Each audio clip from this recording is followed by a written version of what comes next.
eternamente livre,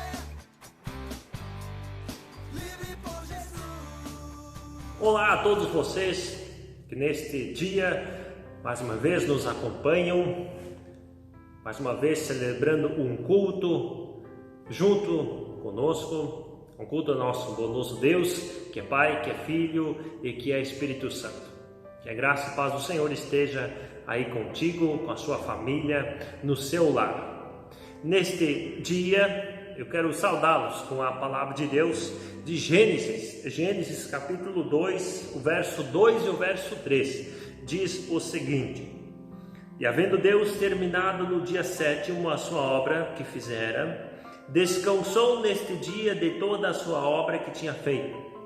E abençoou Deus o dia 7º e o santificou, porque nele descansou de toda a sua obra que como Criador fizera. Eu não sei quando vocês ouvem o nosso culto. Os nossos cultos eles vão ao ar no domingo pela manhã. Nós temos como o dia para santificar a Deus, para o louvar, para celebrar culto a Ele, no domingo. Porque os primeiros cristãos, eles decidiram se reunir no dia da ressurreição para tomar este dia e louvar e adorar a Deus.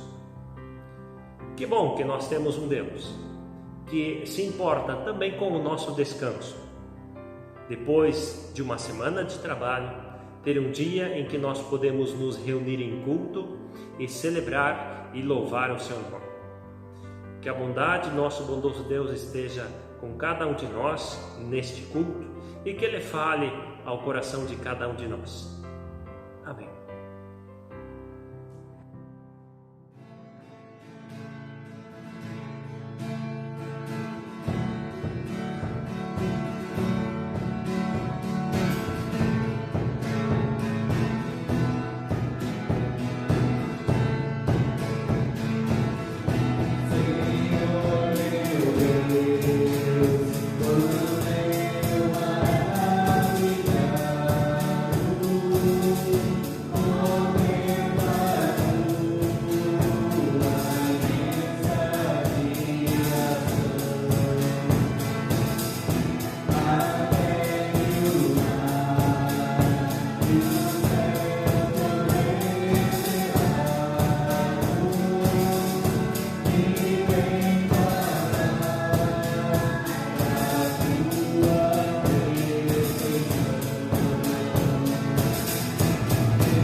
Quando você ouve alguém falar o nome de uma pessoa, você ouve João, Maria, Antônio, quando você ouve o nome de uma pessoa, logo vem na sua mente os traços físicos desta pessoa, não é? Você lembra que essa pessoa ela é gorda, ela é magra, ela é alta, ela é baixa, você lembra o timbre da sua voz, você lembra o seu jeito, momentos marcantes com esta pessoa. Portanto, pelo nome, nós somos conhecidos, nós somos reconhecidos e deixamos uma marca, mesmo após a morte. E quando Deus agora ele pede para que valorizemos e respeitemos a Deus e tudo o que ele representa, não podemos entender como uma atitude de autoritarismo, vaidade ou orgulho próprio, muito pelo contrário.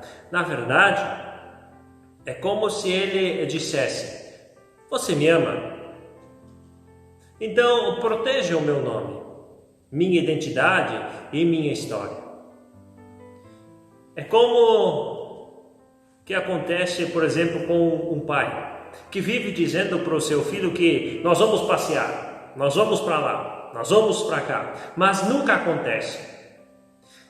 E então, desacreditado, o pai começa a jurar por Deus que vai honrar a sua palavra.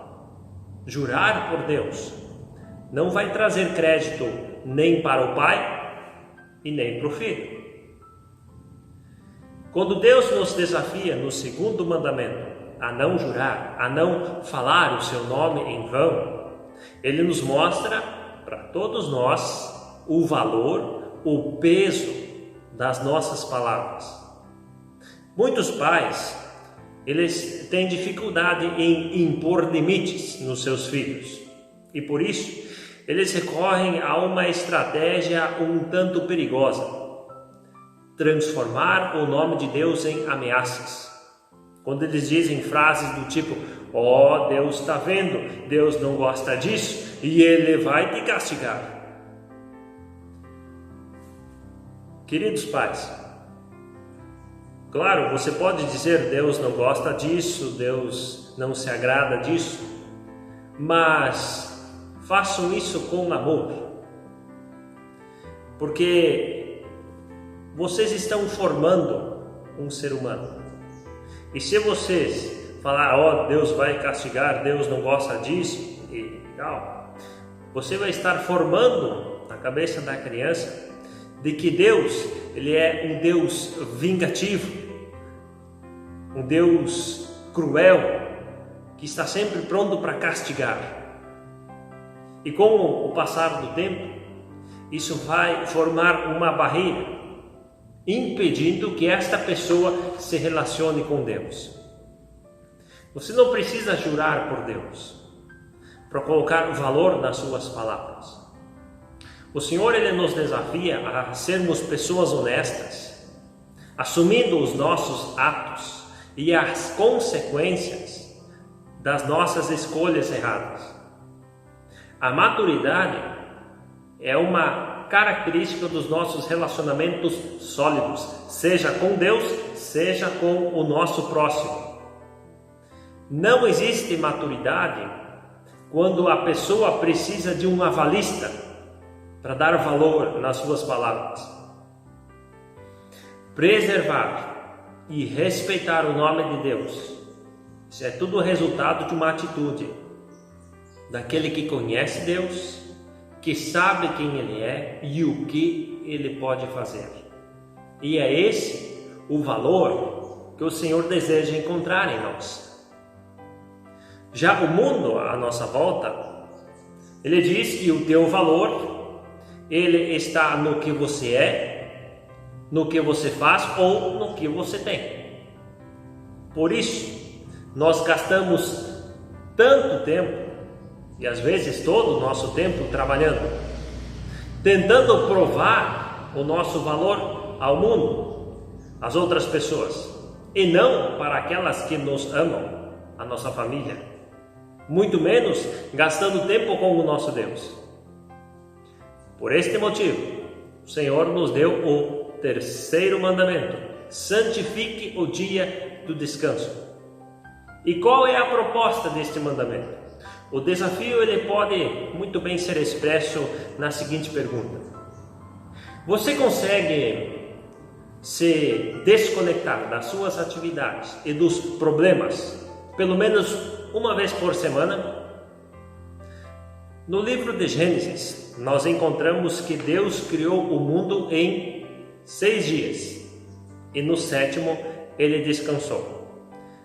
Para mim, esse registro não significa que o descanso é uma sugestão, mas sim um mandamento a ser seguido por nós, seus filhos. Deus ele não tinha necessidade de descansar. Ele não descansou porque ele estava cansado, mas como sugestão para que nós viéssemos a seguir o seu descanso. Quando Deus pede um dia santificado, na verdade ele abre para nós uma possibilidade de alterar a nossa rotina com momentos diferentes. Nesse dia, neste um dia, a nossa bateria é recarregada, os nossos laços são fortalecidos e a nossa fé é fortalecida. Todas as pessoas, todos nós, eu, você, todos nós temos 24 horas diárias para desfrutar. A diferença está na maneira como nós administramos esse bem escasso e não renovável. A única coisa que nós não podemos recuperar é o tempo perdido. Invista o teu tempo no descanso e no relacionamento com as pessoas que você ama. E deixe Deus fazer parte desta lista. Temos tempo para tudo aquilo que nós consideramos importante. Para aquilo que nós não consideramos importante, nós nunca vamos encontrar tempo. Uma pessoa que investiu tempo com Jesus foi Maria de Betânia. Ela aparece 3 vezes nos evangelhos. E em cada ocasião, ela se encontra no mesmo lugar, aos pés de Jesus. Encontramos lá que ela se assentou aos pés de Jesus e ouviu a sua palavra. Encontramos lançou-se aos pés de Jesus e dividiu com ele a sua tristeza. Encontramos ainda e achegou-se aos pés de Jesus e derramou sua adoração. 3 vezes ela aparece nos evangelhos, as 3 vezes no mesmo lugar. Se desejamos ser filhos de Deus, se desejamos ser seus representantes aqui na terra, nós precisamos, antes de tudo, passar um tempo com Jesus. Marta e Maria, elas são personalidades diferentes, com dons diferentes. E, ao que parece, Jesus ele deseja ensinar que se deve imitar tanto Maria na adoração, como Marta no trabalho. Imagine a situação de Marta. Ela recebeu Jesus na sua casa, junto com os discípulos e os seus 2 irmãos. Isso dá uma tropa, dá uma turma grande.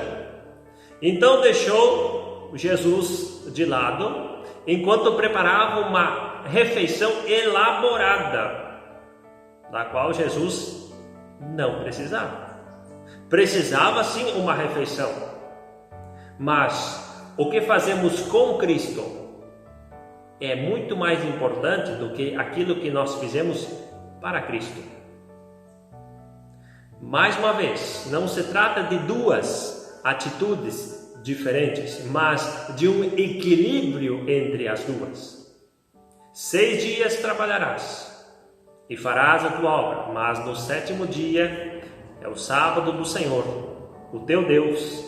Não farás nenhum trabalho neste dia.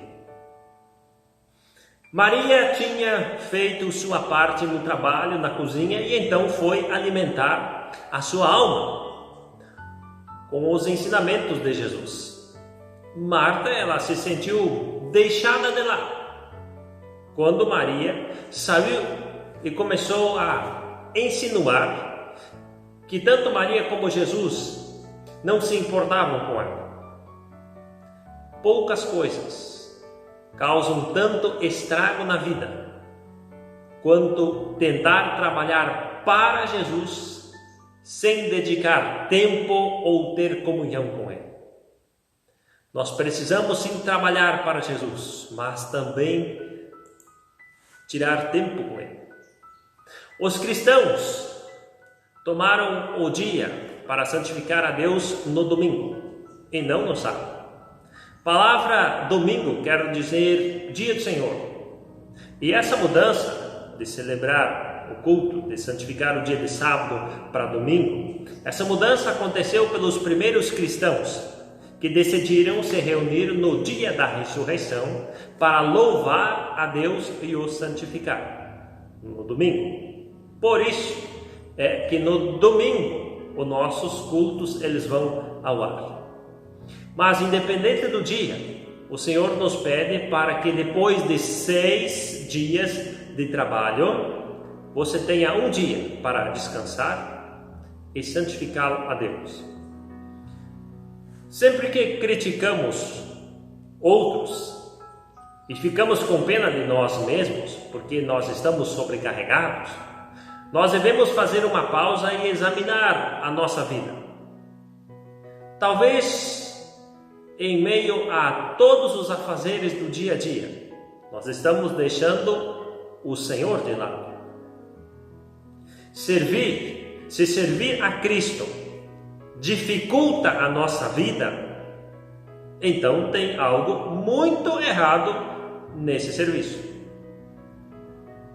É muito importante passar tempo com Jesus todos os dias, e não apenas uma vez por semana, como nos orienta o mandamento. O mandamento ainda nos diz para santificarmos um dia, mas temos que passar todos os dias com o Senhor. Não, talvez uma vez por semana, uma vez ao mês, ou talvez ainda uma vez ao ano. A pergunta: com que frequência você se alimenta? Você se alimenta uma vez por dia? Uma vez por semana? Uma vez ao mês? Uma vez ao ano? Bom, quem iria sobreviver se alimentando uma vez ao mês, uma vez ao ano? A pergunta então: com que frequência nós deveríamos alimentar a nossa fé?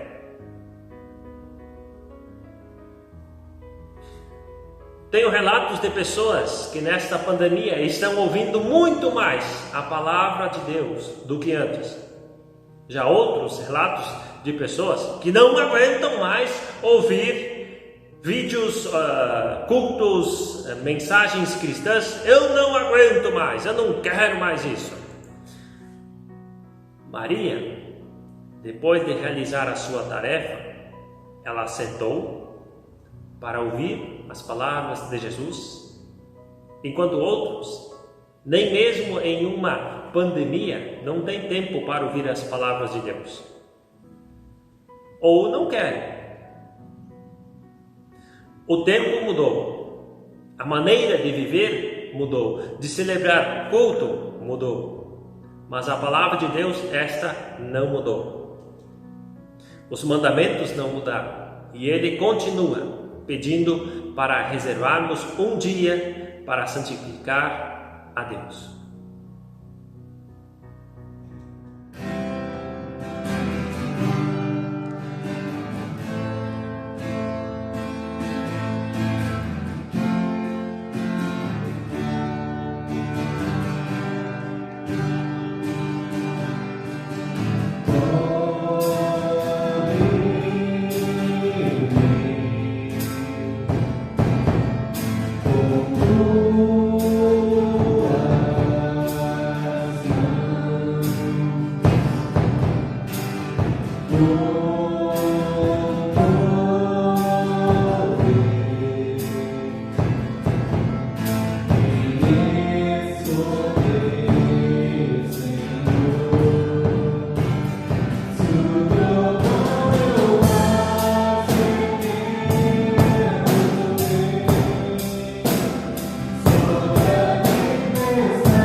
Que o Senhor tenha, através da palavra e dos hinos que entoamos hoje, possa ter te dado a clareza da necessidade de reservarmos um dia por semana para louvar e adorar a Deus, única e exclusivamente.